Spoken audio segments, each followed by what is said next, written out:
अस्सलाम वालेकुम। क्या हाल है आप लोगों के? उम्मीद है आप सब खैरियत से होगी। अच्छा, आज आपके साथ अजहर नहीं है। मैं हूँ, मेरा नाम उमर बिन तारिक है और मैं सेफ्टी ऑफिसर हूँ आरामको प्रोजेक्ट में। ठीक है। तो अच्छा, आज का हमारा टॉपिक है इंसिडेंट रिपोर्टिंग के बारे में। ठीक है। ये इंसिडेंट रिपोर्टिंग के बारे में हम पढ़ेंगे। मैं आपको डिटेल ओवरव्यू दूंगा इसका, तो काइंडली बेयर रहिएगा मेरे साथ ताकि आप लोगों को इजीली समझ आ सके।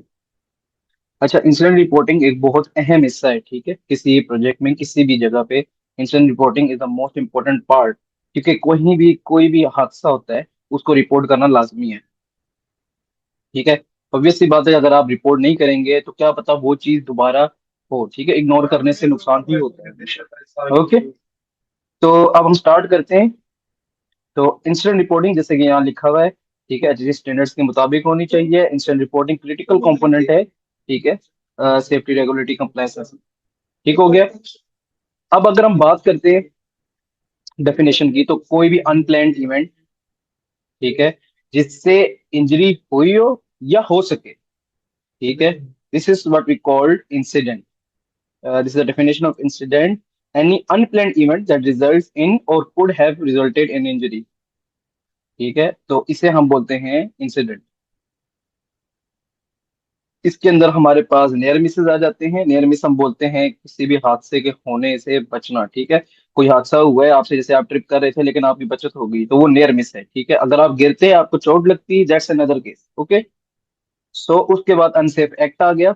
या अनसेफ एक्ट है, अनसेफ कंडीशन से एक नेक्स्ट वीडियो आएगी इंशाल्लाह, आपको उसके बारे में भी समझाया जाएगा। वैसे मैं आपको ओवर भी दे देता हूँ।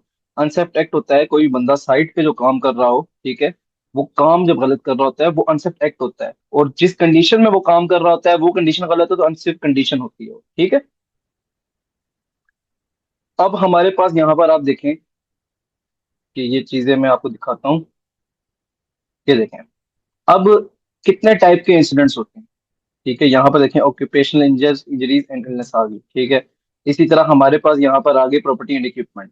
ठीक है, व्हीकल एक्सीडेंट आ गए, नियर मिस आ गए, सिक्योरिटी ब्रीचेज आ गई। इन सब चीजों को हमें रिपोर्ट करना होता है। ठीक है, these are the most important factor. ठीक है, इंसिडेंट रिपोर्टिंग जैसे कि मैंने आपको ऊपर ही बताया है, रिपोर्टिंग करना बहुत लाजमी है।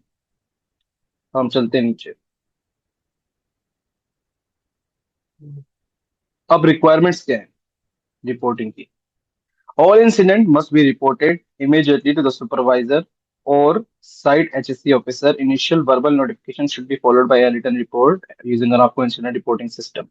Okay, if you are talking about Aramco reporting system, तो आप यहाँ देख सकते हैं आईआरएस का जरूरी है फॉलो करना। ठीक है, इसको ये रिटर्न प्रोसीजर है फॉर राइटिंग रिपोर्ट्स। ओके। और अगर हम की एलिमेंट्स देखें इंसिडेंट रिपोर्टिंग की, तो उसमें अच्छा, इंसिडेंट रिपोर्टिंग के अंदर चीजें क्या आती है, ये आपको अगर उस तरह बताया जाए कि फॉर्म में क्या लिखना होता है या इंसिडेंट रिपोर्टिंग किस तरह की जाती है, तो उसमें आती है date and time of incident, location. ये आपको मैं जरा मार्क करके दिखाऊं। Date and time, location, description of incident, ठीक है, name of individual, immediate action taken. ठीक है, कि उस वक्त क्या किया गया। For example, if worker is injured, ठीक है, if he is been in an incident, ठीक है, तो उसके साथ वाले वर्कर ने पहले क्या किया उसको बचाने के लिए, या इमरजेंसी के प्रोटोकॉल्स पे फॉलो किया गया कि नहीं, ये सब चीजें इसके अंदर आ जाएंगी कि उस वक्त कौन से एक्शंस लिए गए। ठीक है। उसके हम बाद हम नीचे आ जाते हैं यहाँ पर। तो यहाँ आप देखें रूट कॉज एनालिसिस। ठीक है, कि वजह क्या थी इसके होने की। रूट कॉज होती है कहाँ से शुरुआत हुई, ठीक है, इस चीज की, इंसिडेंट की। फॉर एग्जाम्पल, कोई बंदा अगर गिरा है, ठीक है, तो या कोई बंदा हाइट से गिरा है, ठीक है, तो वजह क्या है, उसने क्या चीज नहीं की। ठीक है, for example he hasn't weared any safety harness, ठीक है, थिंग्स लाइक दैट। तो we have to go to the root cause of that as well. ठीक है। उसके बाद आगे recommendation for corrective actions and prevention. कौन सा ऐसा काम किया जा सकता है जिससे दोबारा ये इंसिडेंट ना हो सके। ठीक है, इंसिडेंट से बचा जा सके। कौन सा ऐसा करेक्टिव मेजर लिया जा सकता है, ठीक है, इसके रिकमेंडेशन करना। Okay. For example, if a person is tripping over a wire, we should hang the wire up. ठीक है, so nobody else, or we should ground the wire, something like that. Okay, hopefully you are understanding what I meant to say.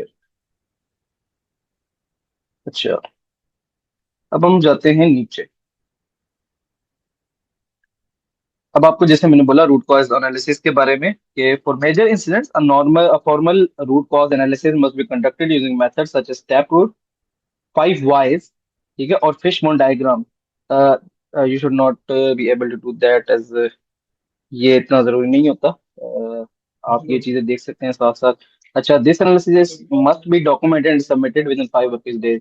अच्छा, आपको पता होना चाहिए कि कोई भी आप इंस्टेंट रिपोर्टिंग करते हैं, ठीक है, किसी भी इसमें रिपोर्ट बनाते हैं, 5 वर्किंग डेज के अंदर ही आपको सबमिट करनी पड़ती है, ठीक है, ऑफिशियल अथॉरिटीज को। अब हम चलते हैं नीचे। तो अब आप देखिए confidential non relation, Aramco encourages open reporting and ensure confidentiality. Employees will not face retaliation for reporting incidents in good faith.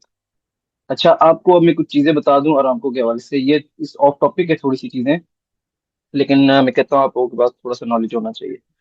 अच्छा, इंटरव्यू में काफी लोगों से जब क्वेश्चन पूछते हैं इंसिडेंट रिपोर्टिंग के बारे में, उन चीजों के बारे में, तो many of new fresher boys दिल गेट स्टक एट दैट, कि जब पूछा जाता है बिहेवियर के बारे में किसी भी वर्कर के, कि अगर आप सेफ्टी साइट पे मौजूद हैं, for example if you are on Aramco site, ठीक है, प्रोजेक्ट, तो वहां पर अगर कोई वर्कर अनसेफ एक्ट कर रहा हो या अनसेफ कंडीशन में हो, और आप उसको जाके बताते हैं कि भाई आप ये ना करें, तो if he is not listening to you what you will do, ठीक है, आप क्या करेंगे उस time?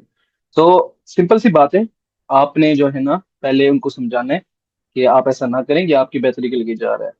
if he doesn't understand or doesn't want to hear you out, then you should warn him once, warn him twice, ठीक है, after that you should report it to the supervisor or manager, ठीक है, और give penalty to them.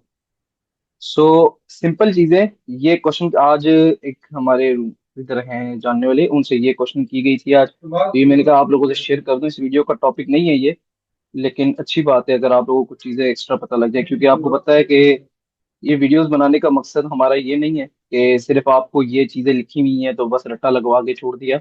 हम चाहते हैं आप लोग थोड़ा कामयाब हों आगे, ठीक है, इस फील्ड में आगे जाएं और कुछ कर सकें। उम्मीद है आज का टॉपिक आपको समझ आया होगा। मैं कितना तो खास नहीं समझा सका आप लोगों को, क्योंकि हमारी जो वीडियोस हैं वो हम 1 to 5 मिनट के अंदर अंदर रखते हैं, तो ये थोड़ा एक्सटेंसिव टॉपिक है। तो ठीक है, अब मिलते हैं नेक्स्ट वीडियो के साथ इंशाल्लाह। नेक्स्ट वीडियो में हम आपको अनसेफ कंडीशन अनसेफ एक्ट के बारे में थोड़ा डिटेल ओवरव्यू देंगे। कोशिश करूंगा मैं कि ये वीडियो अब नेक्स्ट जो है थोड़ी लेंथी हो, ताकि आप लोगों को चीज़ें अच्छी तरीके से समझ। ओके, जजाकल्ला।